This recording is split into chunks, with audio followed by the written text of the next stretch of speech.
সুপ্রিয় শিক্ষার্থী বন্ধুরা, আসসালামু আলাইকুম। প্রথমে আমি শামীম স্যারের পক্ষ থেকে সবাইকে স্বাগত। আজ পঞ্চম শ্রেণীর মডেল টেস্ট 6-এর 1, 2, 3-এর সমাধান দেওয়া হলো। আশা করি ভালো লাগবে। তো 1 নম্বরে আছে 8টি ডিমের দাম 72 টাকা, এর 15টি ডিম ক্রয় করতে কত টাকা প্রয়োজন হবে? 135 টাকা। অঙ্কটা আমরা ঠিক এভাবে করব যে 8টি ডিমের দাম 72 টাকা, একটি ডিমের দাম কম, 72 8 দিয়ে ভাগ দিলে 9 টাকা, এখানে 9 টাকা আসছে। 15টি ডিমের দাম 9 গুণ 15 135 টাকা। এবার 2 নম্বরে 3টি আম গাছের প্রত্যেকটি থেকে 8টি করে আম পেড়ে 4 বন্ধু সমানভাবে ভাগ করে নিলে প্রত্যেকে কয়টি করে আম পাবে তা বের করতে নিচের কোনটি অনুসরণ করবে? তাহলে প্রথমে আম গাছের প্রত্যেকটি থেকে 8টি করে আম পেড়ে 4 বন্ধু, মানে গাছ হলো 3টা, আম হচ্ছে 8টি করে, তাহলে 3 8 24, 4 বন্ধু ভাগ করে নেবো 4 দিয়ে ভাগ, তাহলে এইটা। তারপর 3 নম্বর, কোন বৃহত্তম সংখ্যা দ্বারা 12 18 24-কে নিঃশেষে ভাগ করা? যেহেতু বৃহত্তম কথাটা লেখা আছে, বৃহত্তম সর্বোচ্চ যদি এরকম উল্লেখ থাকে তাহলে গসাগু করতে হবে। তাহলে 12 18 24-এর গসাগু হবে এরকম। 3 নম্বরে 12 18 24 2 দেওয়া যায়, 6 9 12, আবার এইগুলাকে 3 দেওয়া যায়, 2 3 6। এখন গসাগুর বেলা শুধু এখানে যে সংখ্যাটা বসবে সবগুলোর ভাগ যাবে। তো যেহেতু এখানে সবগুলোর ভাগ একই সংখ্যা দেওয়া যায় না, অর্থাৎ 2 দিয়ে একটা যায় আর একটা যায়, এটা যায় না, আবার 3 দিয়ে এই দুইটা যায়, এটা যায় না। সো আমাদের এই দুইটার গুণফলে হবে উত্তর। তাহলে 2 গুণ 3 3 দুগুণে 6, এটার উত্তর হবে 6। আবার 5-এর 7 ভাগ 100 মতো 5-এর 2, তো এটাকে আমরা যদি ভাঙ্গাই উল্টে দিই, 5-কে 5 2 7, এই 7 গেল নিচে আর এই 5 উপরে, কাটাকাটি করলে এটার অ্যান্সার হবে 1। এখন 5 নম্বর, 100 ভাগ 0.01, 100 ভাগ 0.01 মানে হচ্ছে 100 ভাগ 0.01 বাই 100। এটা গুণ দিয়ে যদি উল্টে দিই, উপরে 100 চলে যায়, তাহলে 100 100 গুণ করলে 10,000।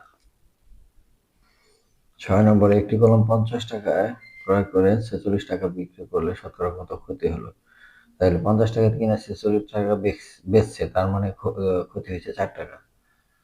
তো লাভ ক্ষতি ক্রয় মূল্যের উপরে নির্ভর করে, 50 টাকায় ক্ষতি হয়, 4 টাকা একে কত, 100-তে কত? তো এটার উত্তর হবে 8 টাকা। তারপর আমরা এইভাবে করবো যে ক্ষতি 50 বিয়োগ 46, 4 টাকা, 4 টাকা, আর 50 টাকায় ক্ষতি হয় 4 টাকা, 1 টাকায় ক্ষতি হয় কম, আর 100 টাকায় ক্ষতি হয় আর একটু বেশি, তাহলে 50 দিয়ে কাটলে 2, 4 দুগুণে 8 টাকা। বৃত্তের কেন্দ্রগামী জ্যাকে কি বলে? ব্যাস।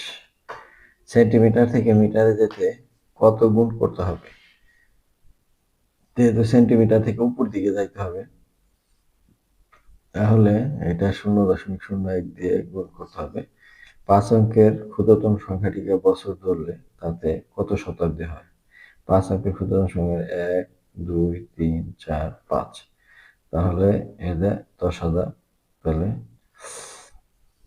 100 শতাব্দী। নিচের কোনটি আউটপুট ডিভাইস?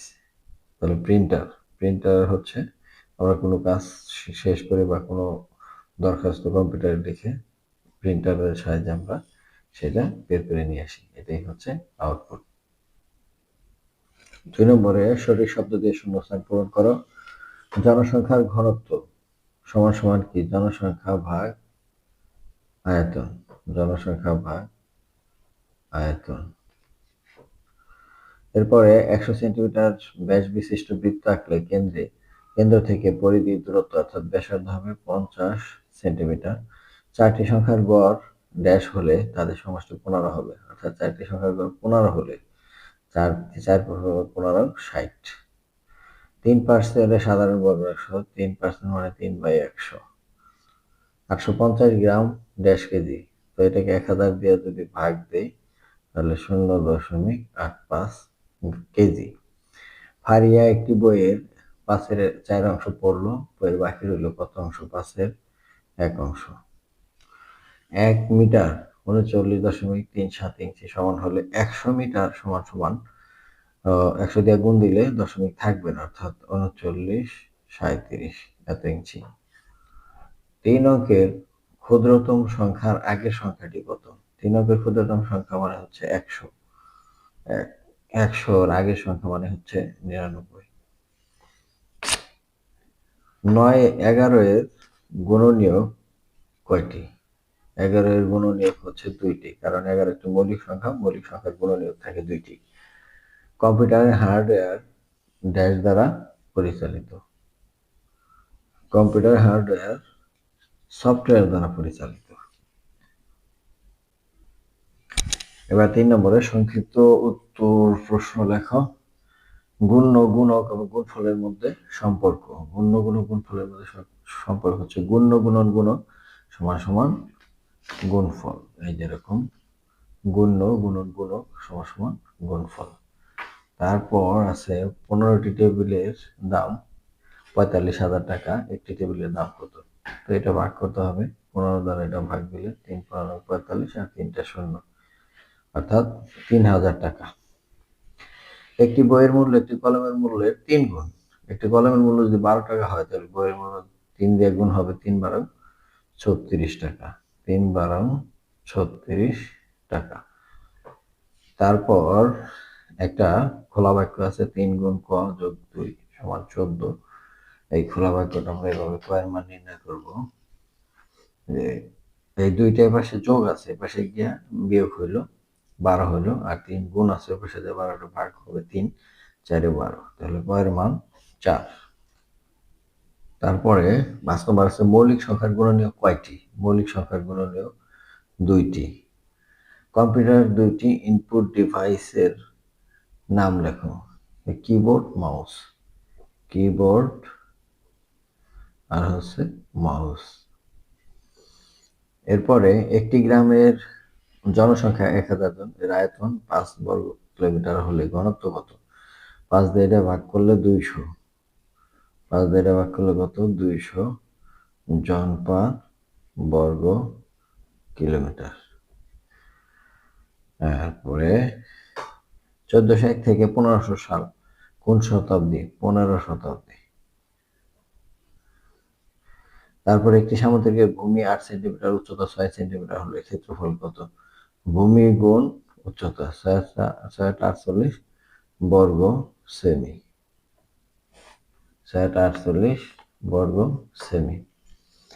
এখন এই 10 নম্বর, বর্গের কর্ণদ্বয় পরস্পরকে কত ডিগ্রি কোণে সমদ্বিখণ্ডিত করে? 90 ডিগ্রি কোণে। কারণ এরকম যদি বর্গ হয়, এই যে কর্ণ, এই যে কর্ণ, এখানে 90 ডিগ্রি উৎপন্ন হবে। এরপরে 11 নম্বরে 400 টাকার 75%, তাহলে 400 এর 75 ভাগ 100, তাহলে এটা কাটাকাটি করলে এটা কত আসে? 4×5 20 আর 4×7 28, 300 টাকা। আবার এটা 100 দিয়ে গুণ করে 0.2 করে ডান পাশে চলে আসবে, তাহলে এটার উত্তর হবে কত? 4, 3, 5। এটাই হচ্ছে উত্তর। জানুয়ারি মাসের 3 দিনের তাপমাত্রা 5.2 ডিগ্রি, 5.8 ডিগ্রি এবং 4 ডিগ্রি সেলসিয়াস। উক্ত 3 দিনের গড় তাপমাত্রা কত? তাহলে গড় তাপমাত্রা বের করলে আমাদের কি করতে হবে? যোগ করে ভাগ করতে হবে। তো এরকম প্রোগ্রাম করবো সমাধানটা, যে এই 3টা যোগ করলাম, যোগ করে হলো 15, 3 দ্বারা ভাগ দিলে 5। এরকম দুইটি সংখ্যার গুণফল এত, একটি সংখ্যা এত হলে অপর সংখ্যাটি কত? তাহলে ভাগ করতে হবে, এইটাকে ভাগ করতে হবে 0.45 এত দ্বারা। এটা ভাগ করলে হবে হচ্ছে 0.89। তারপর 4/3 বিপরীত ভগ্নাংশ কত? এটা উল্টে দিলেই হয়, তাহলে উপরে 4 নিচে 3। আর বিপরীত ভগ্নাংশ কি? বিপরীত ভগ্নাংশের সংজ্ঞাটা আমরা এইভাবে লিখবো যে একটি ভগ্নাংশকে একটি ভগ্নাংশের হরকে লবকে হর করে দিলেই বিপরীত ভগ্নাংশ হয়ে যাবে। তো শিক্ষার্থী বন্ধুরা, আজ এই পর্যন্তই। দেখা হবে পরবর্তীতে নতুন কোনো ভিডিও নিয়ে। সে পর্যন্ত সবাই সুস্থ থাকবেন। ধন্যবাদ সবাইকে।